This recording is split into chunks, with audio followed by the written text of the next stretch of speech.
Hello guys, welcome to the channel. In this video, we'll see how to fix the issue that you may face while running Angular CLI command.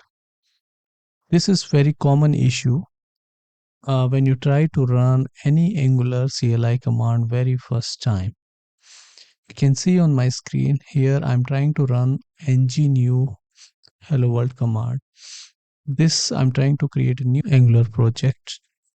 But you can see I'm facing this issue ng.ps1 cannot be loaded because running script is disabled on the system. The error indicates that the PowerShell execution policy on your system is preventing the execution of scripts, including the ng.ps1. And this script is used by Angular CLI. This is actually a security feature in the PowerShell to protect your system from potentially malicious scripts. To resolve this issue, you need to change the PowerShell execution policy to allow the script executions. So in order to fix that issue, you need to run this command.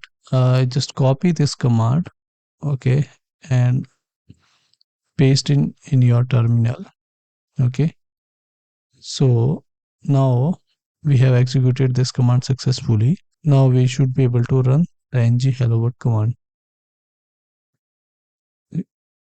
So as you can see, I am able to execute this command, Angular command, successfully.